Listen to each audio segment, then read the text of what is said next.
Kobe provides startups with free temporary offices, subsidies for market research costs and corporate registration costs, and an office rent subsidy for up to 3 years.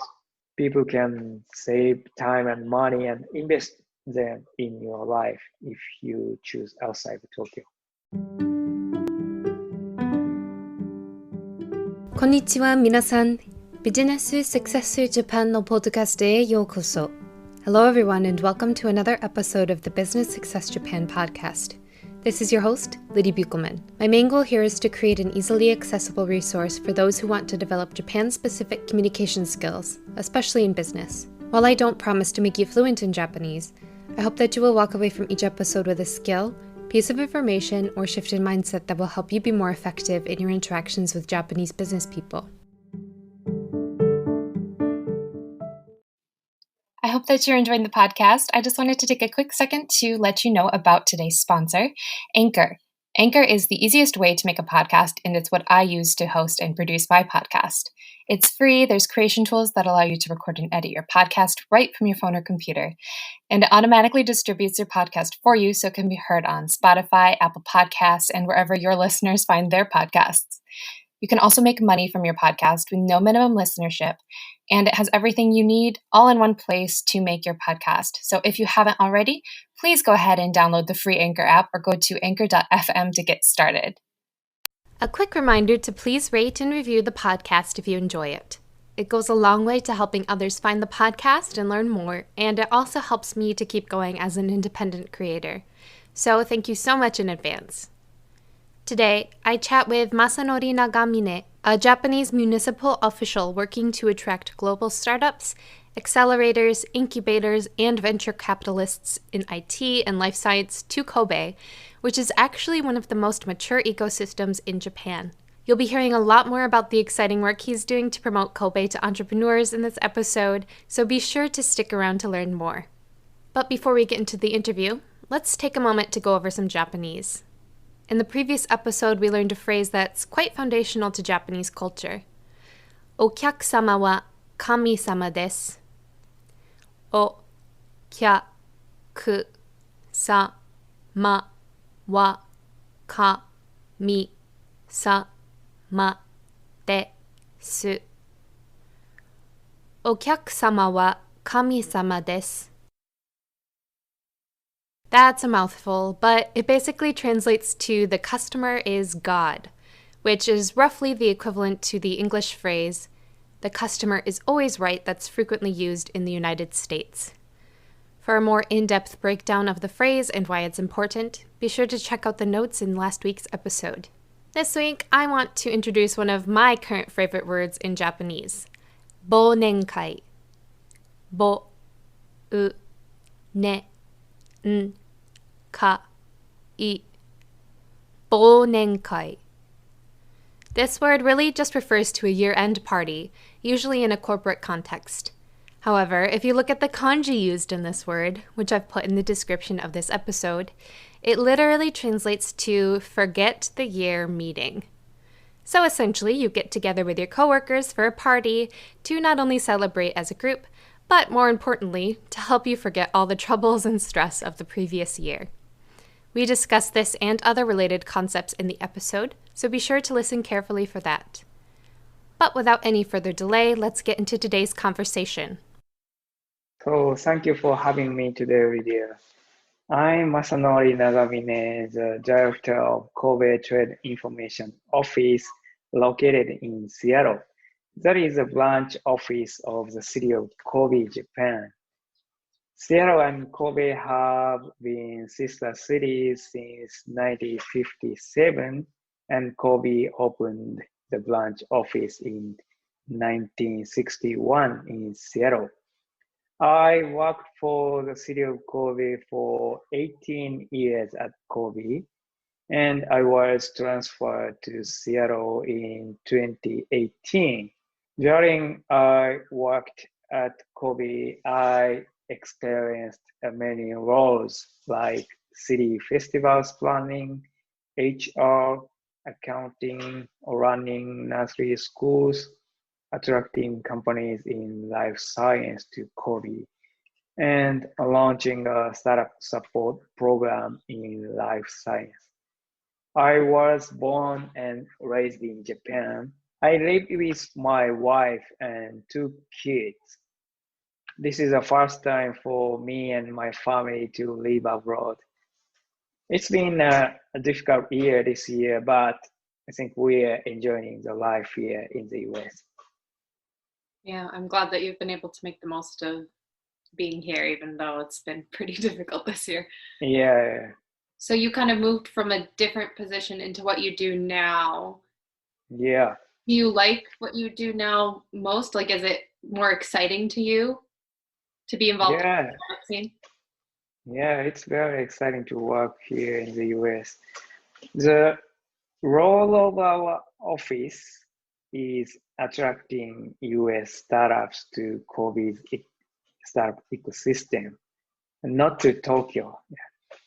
Before the COVID-19, I often visited Silicon Valley, where I set up our satellite office last year, in Boston, and as a place to participate events to look for startups which were interested in expanding their business to Japan, and to have meetings with them to promote Kobe. And during the pandemic, as same as many business persons, I haven't been able to meet business persons in person and go to business trip. This situation was critical for me because the first way of communication with startups was visiting them. Therefore, I pivoted my activity from meeting in person to web marketing right after the pandemic. I feel it is going well so far.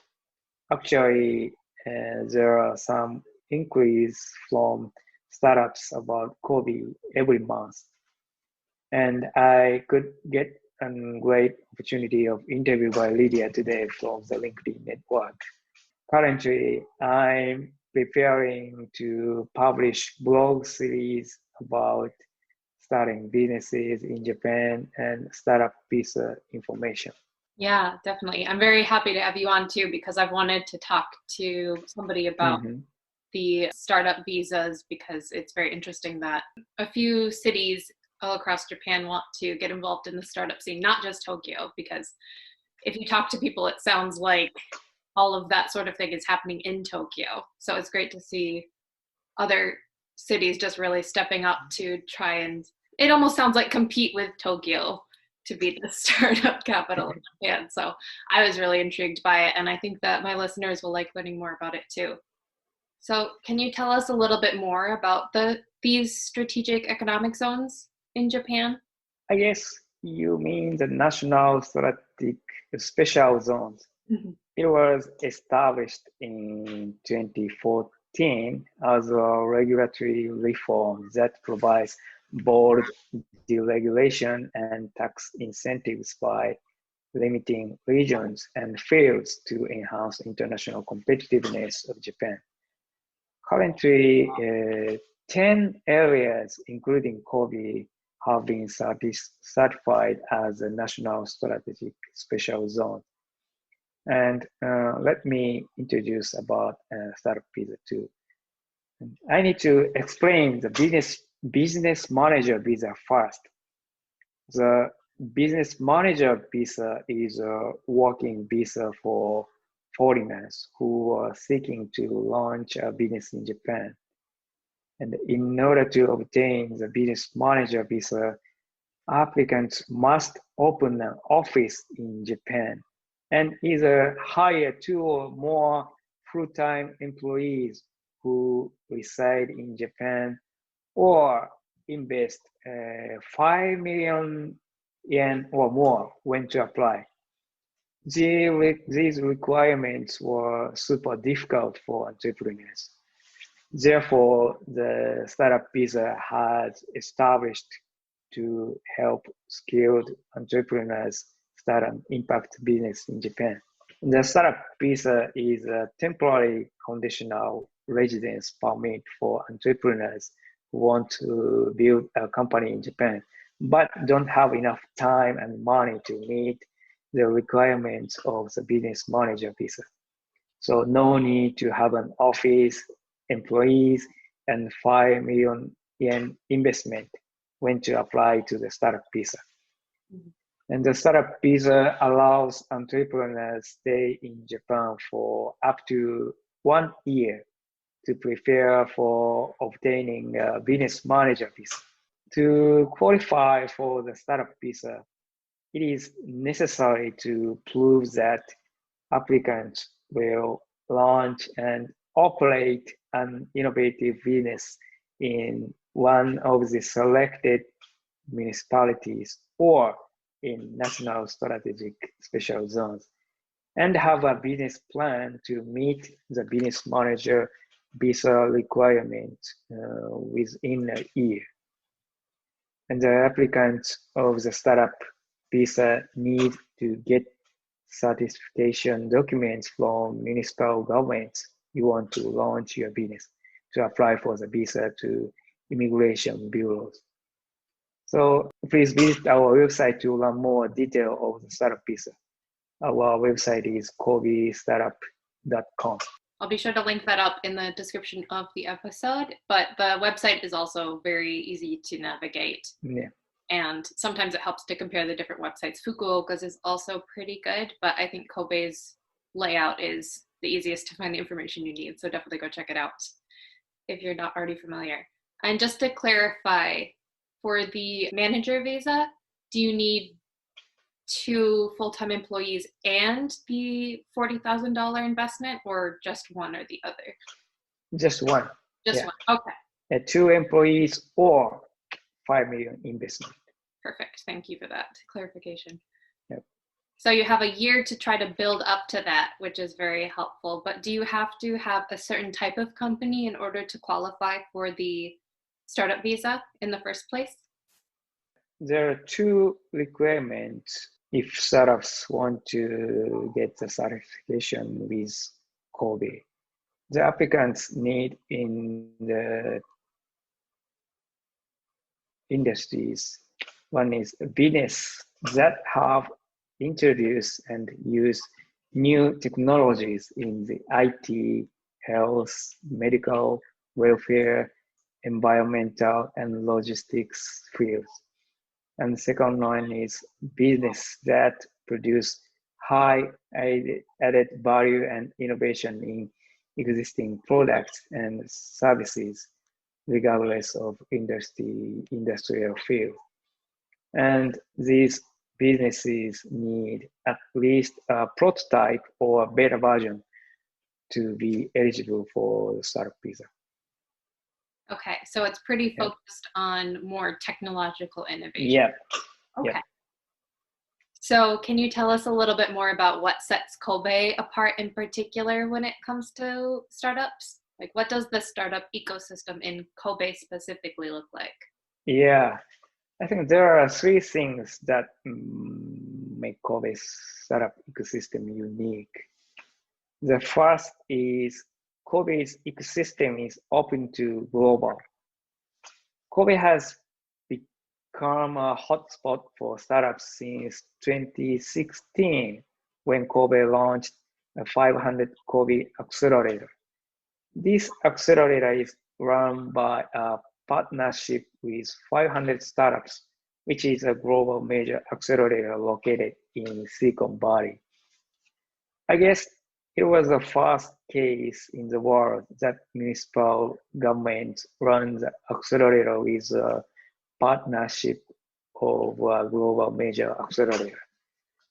The unique thing is that this program is run by city taxis, but startups from all over the world can apply for it. Usually, many municipal government initiatives using city taxis like 500 Kobe don't accept applications from outside of the city. However, we, the city of Kobe, decided to accept applications from all over the world to make Kobe's ecosystem global. And as a result, over half of applicants were from overseas in 2020, and 11 selected startups were from overseas out of 17 selected startups. I feel Kobe is gradually becoming popular, not only among Japanese startups, but also among foreign startups. In addition, Kobe could attract UNOPS, which was a United Nations agency to Kobe in 2020. UNOPS, UNOPS, set up the Global Innovation Center in Kobe, its third incubator in the world for entrepreneurs to solve various problems in developing countries. The second is City of Kobe is eager to work with startups. City of Kobe is promoting the Urban Innovation Kobe initiative to solve administrative issues with the help of startups. Urban Innovation Kobe, we call it UIK, is to find a startup that can offer solutions for such issues in a government organization. The two parties carry out a joint pilot study to solve issues under UIK. UIK was launched in 2018, and the city of Kobe was the first municipality in Japan to start such an issue-solving project with startups. The startups can benefit of working with the government and thus can build social trust. The government can benefit from the prompt responses of startups and from the opportunity to address administrative challenges at cost lower than those when employing the services of big corporations. The third is the Kobe Biomedical Innovation Cluster Initiative.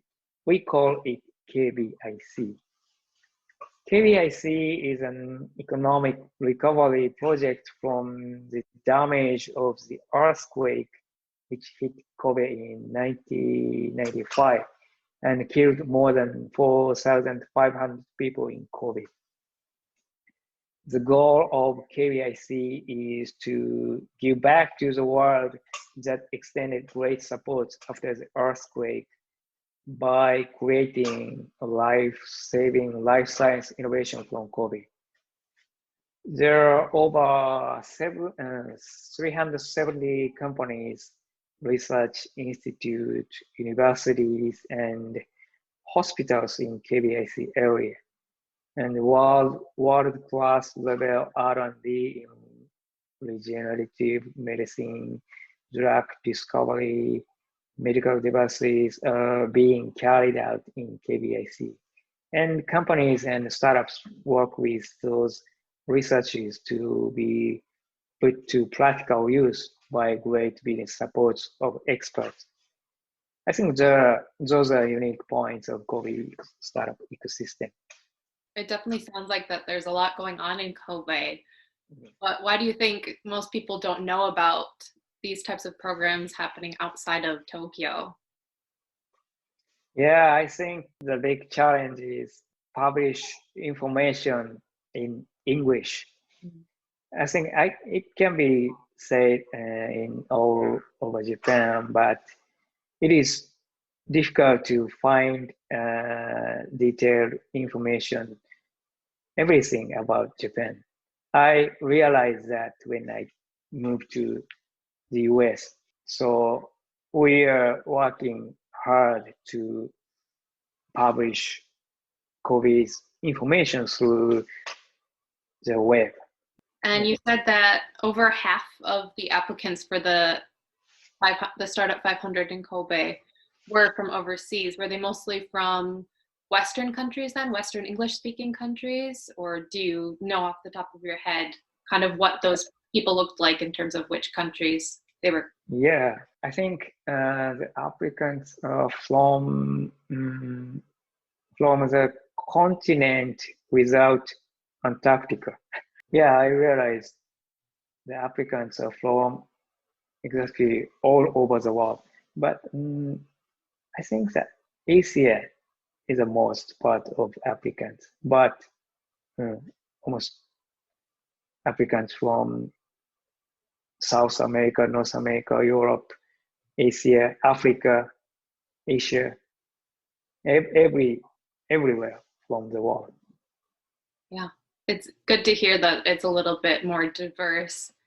But why do you think people from such a broad range of Asian countries in particular applied?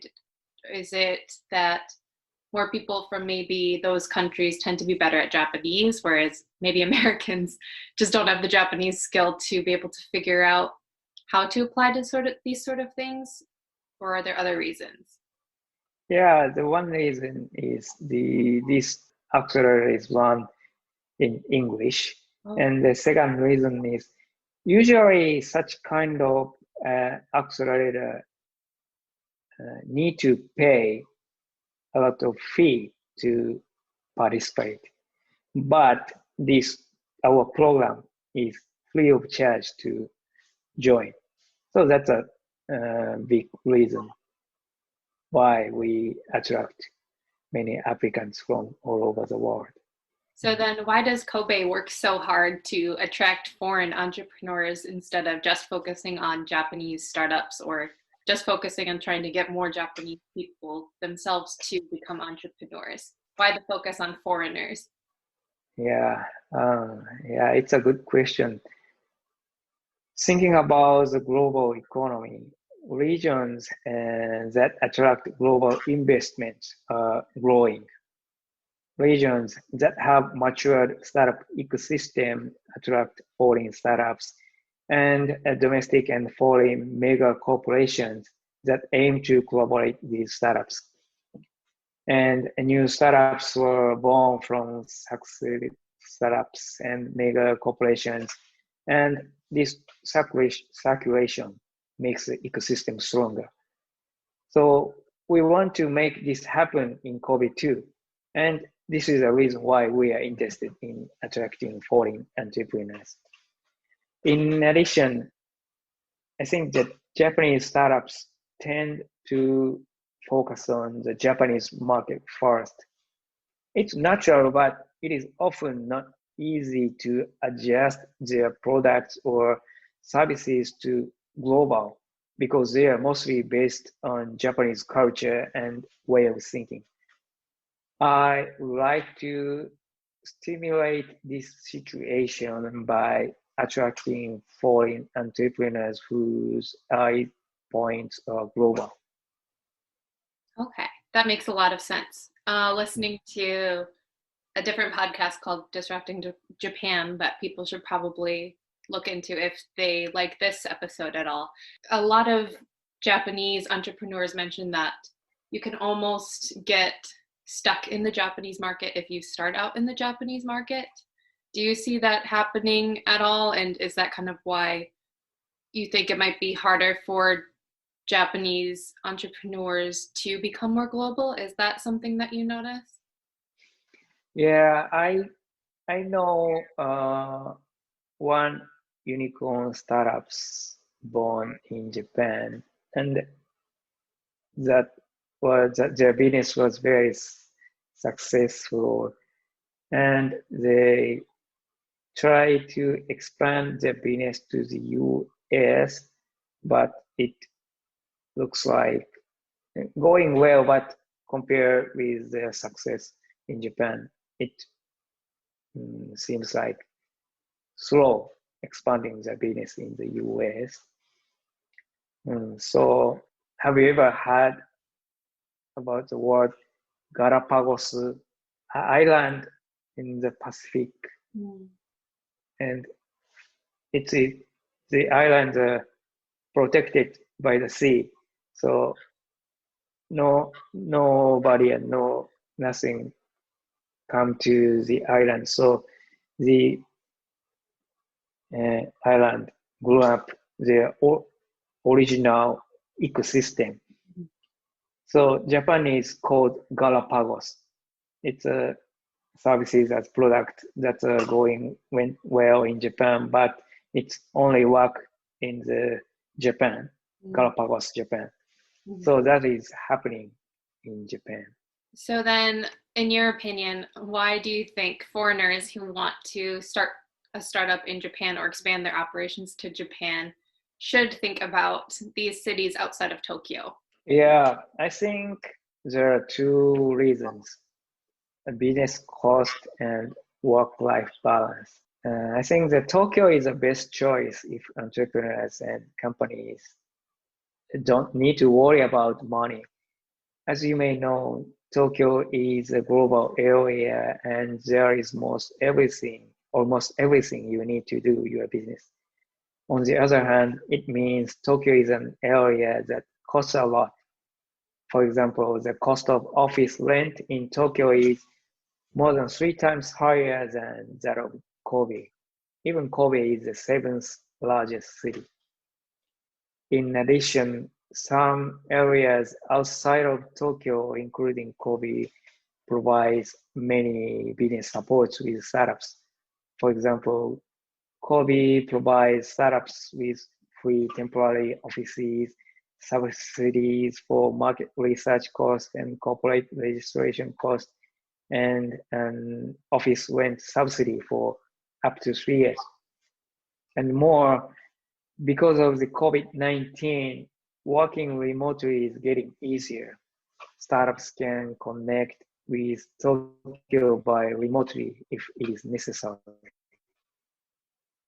And the second reason is work-life balance. The living cost of Tokyo is the most expensive of any other area. Therefore, it is said that people need to take a super crowded train 1.5 hours to commute if they want to live in the reasonable housing cost area, even though the cost of which is same or higher than outside of Tokyo area. People can save time and money and invest them in your life if you choose outside of Tokyo. Mm-hmm. Yeah, my friend who lives in Tokyo right now, he was living with his family kind of because he's not married. So that's kind of more normal in Japan, even when you're in your 20s, 30s to stay with your family. But it was just he was still in Tokyo, but it was so far away. Getting to the train station was hard. And then you were on the train for an hour and a half. And eventually he just couldn't do it anymore. But now he lives in a really expensive shoebox in Tokyo that's super convenient, but is very expensive and uncomfortable. So yeah, the lifestyle in Tokyo can be a little bit difficult sometimes, I think. I would definitely agree with that. What makes Kobe in particular a good place to live then, in your opinion? Yes, in terms of startup business, Kobe is eager to support startups. And working in Kobe as startups, they will be one of startups companies in huge numbers of companies in Tokyo. But in Kobe, there are not so many companies like in Tokyo. Kobe is eager to promote Kobe startups. Kobe is eager to help startups to make their business going well. So Kobe startups is not easy, but often news media's website focus on make an article about Kobe startups. So I think working in Kobe makes help startups promoting their name in Japan. Because in Tokyo, there's so many startups that nobody might notice you even. But if you're in Kobe or another large city, but not as big or flashy, maybe in some people's opinion, as Tokyo, you're suddenly one of the only ones. So you get a lot more attention, is basically. what I'm getting. Yeah, yeah, exactly. So are there any other aspects that you think are good for companies who want to start in Kobe specifically? And yeah, I can tell that there are foreigners in Kobe from over 120 countries. Then there are many foreigners, friendly facilities in Kobe, like international school, regional facilities in Kobe. And the Kobe has opened as a port city. Then Kobe is very open to foreigners. Actually, many new things were imported from Kobe and spread to all over Japan. Coffee is expanded from Kobe to all over the world, and soccer is expanded from Kobe to Japan. So Kobe is always welcome foreigners. So that's the reason I think Kobe is a good place to work and live. Because it sounds almost like from other people I know in Tokyo, it's just kind of hard to get any sort of attention because, like I said, it's almost a dime a dozen at this point to be starting a startup in Tokyo. So having a little bit more of that support and having a little bit more of a community that actively is happy to have you there as a foreigner is probably very helpful in starting and maintaining motivation for your business in Japan, I would think. What are some common issues you see foreigners face when they try to start a startup in Japan? Yeah, I think it will be visa issue. The startup visa makes entrepreneurs easier to get a residence permit than before. However, entrepreneurs are required to obtain the business manager visa within a year. If entrepreneurs cannot obtain the business manager visa, they cannot stay in Japan. And in order to obtain the business manager visa, applicants must open an office in Japan and either hire 2 or more full-time employees who reside in Japan or invest 5 million yen or more when to apply. And before applying, incorporation is also required. Entrepreneurs need to do many complicated visa and incorporation procedures such as rent their home and office, open personal and company bank account, making a hanko, a company stamp, tax procedures, etc. All in Japanese language. And more, it is difficult to find instruction on the complicated procedure in one place in English. Yeah, it almost makes me wonder how people have managed to do it at all without this startup visa. Because figuring out how to get the manager visa without any sort of assistance sounds almost impossible. So I definitely appreciate that there's this kind of in-between visa to help give people time to actually establish themselves. Yeah, I think so. There are inquiries about startup visa to Kobe every month. Yeah, I feel foreign entrepreneurs are interested in getting startup visa recently. So what are some things that Kobe is doing or other cities are doing right now to try to address these issues? Is it a lot of what you're doing, trying to make a good website where you have everything you need in English? Is there anything else that these cities are trying to do to support foreign entrepreneurs? Yeah, I think there are 2 points. The first is Kobe provides subsidies with startups to help reduce their financial burden and provides free consultations by experts about incorporation, tax payment work, and so on at Kobe. And the second, our office is going to post blog series on our website soon to explain all the complicated procedures of getting visa and other stuff like opening a bank account, getting an address in Japan, etc. etc.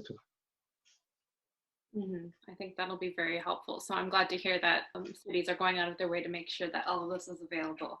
Yeah, I think we can post the first blog this month. All right, and we're recording this in December, so that should already be up by the time that this is published. So I'll be sure to link those as well, or at least a couple of those in the description of the episode. If you're interested, be sure to check those out too.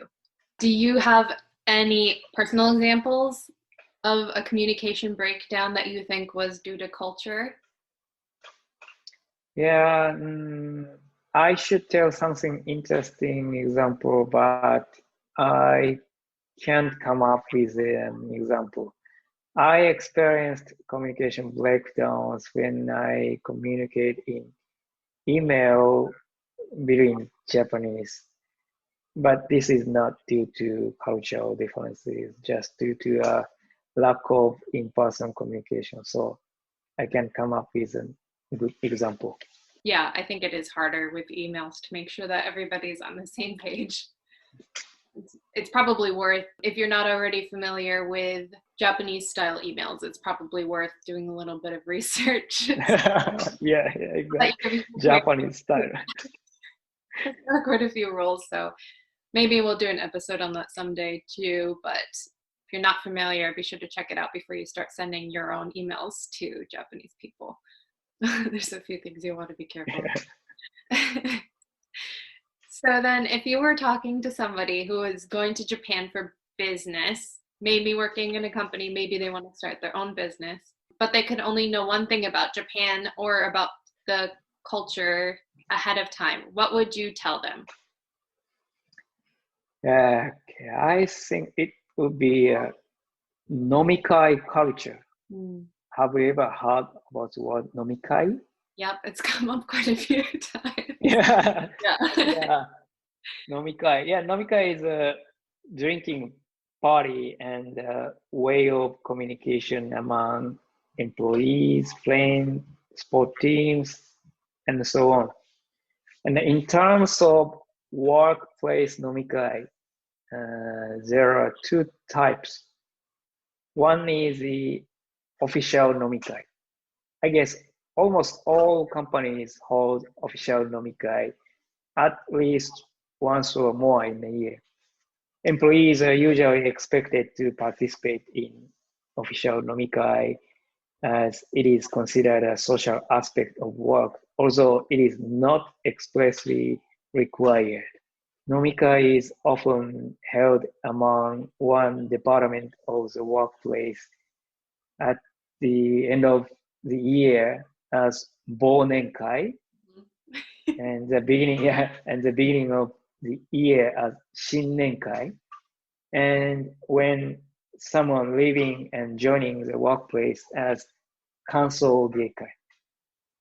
And the second is a private nomikai that is held among co-workers in the same department or someone in good relations in another department, or sometimes between boss and subordinate.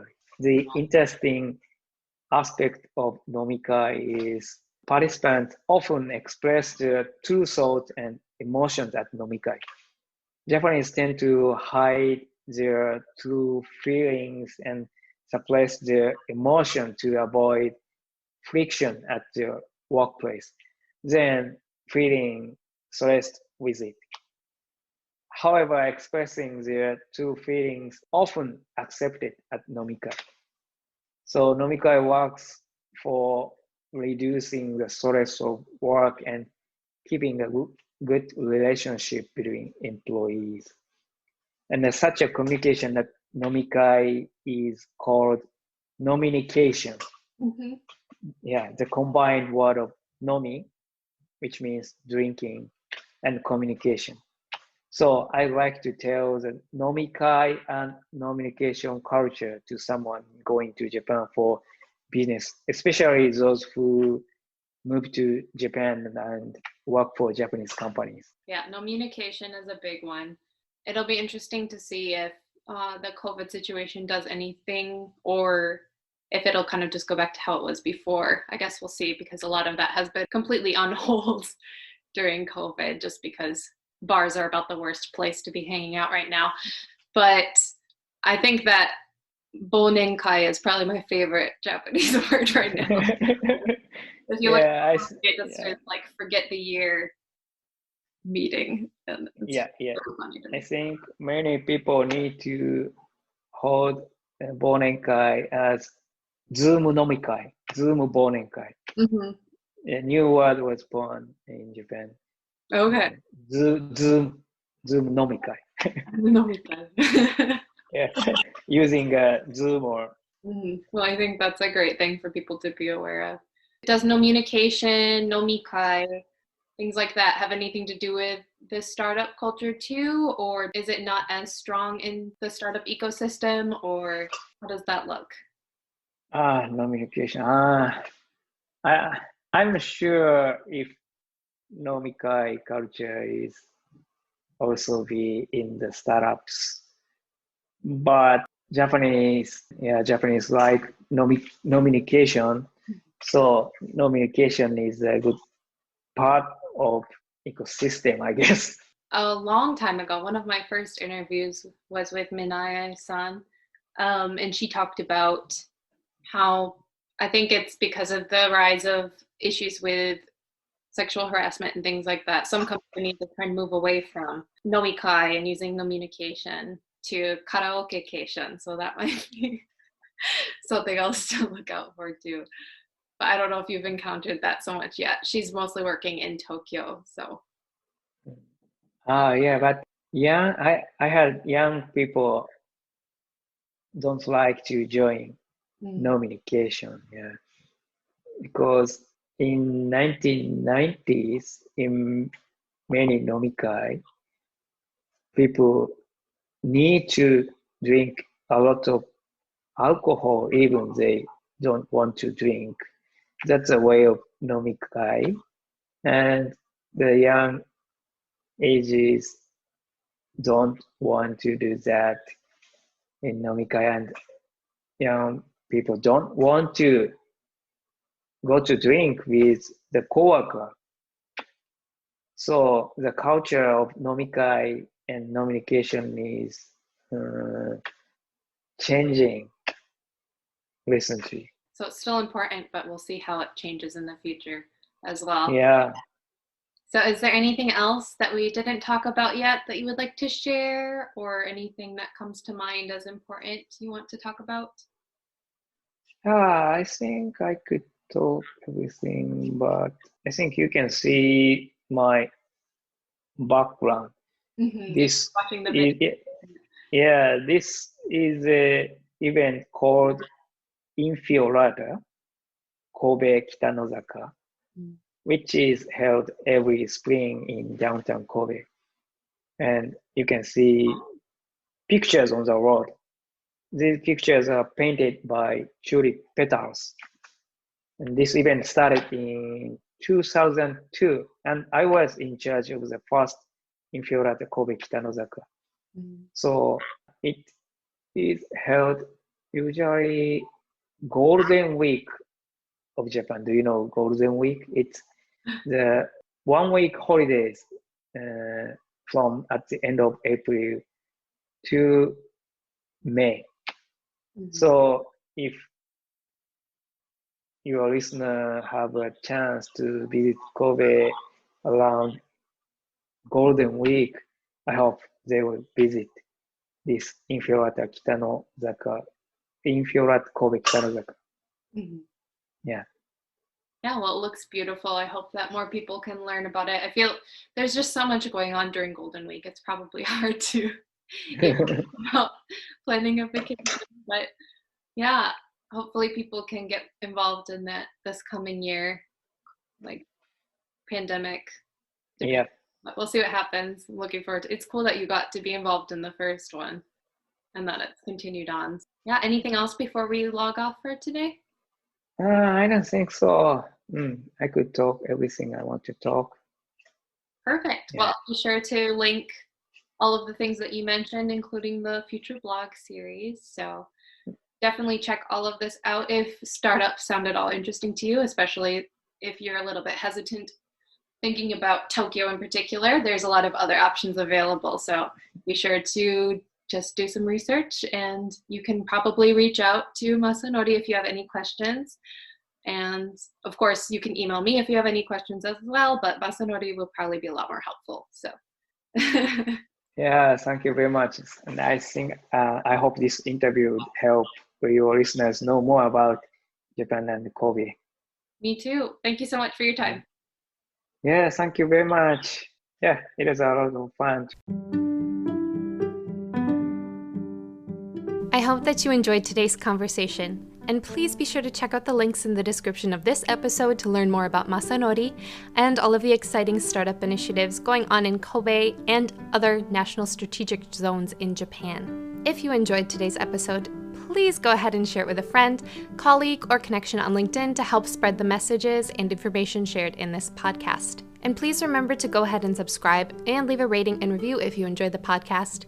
And feel free to email me at businesssuccessjapan@gmail.com, all one word, all lowercase, if you have any other questions, comments, or suggestions for future episodes or interview topics. And if you enjoyed the episode, please go ahead and send it to someone you think would enjoy giving it a listen. Also, be sure to reach out if you would like to contribute as a guest on the podcast to share your own cultural insights into doing business in Japan. But for now, remember that the more you learn, the more confident you will become as you explore all of the opportunities Japan has to offer you. Until next time, mata kondo.